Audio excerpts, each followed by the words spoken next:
হয়, আজি জামুগুৰি আৰক্ষীয়ে এখন বাইক পালচাৰ বাইক এখন সন্দেহ কৰি বাইকখন চেক কৰোঁতে বাইকৰ ছিটৰ তলৰ পৰা দুটা ড্ৰাগছৰ পেকেট উদ্ধাৰ কৰিছে।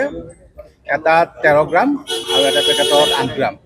ল'ৰা দুটা মুছলিম সম্প্ৰদায়ৰ ল'ৰা দুটা খনামুখৰ, এটা নাম ৰুফুল আমিন আৰু এটা ৰচিকুল ইছলাম।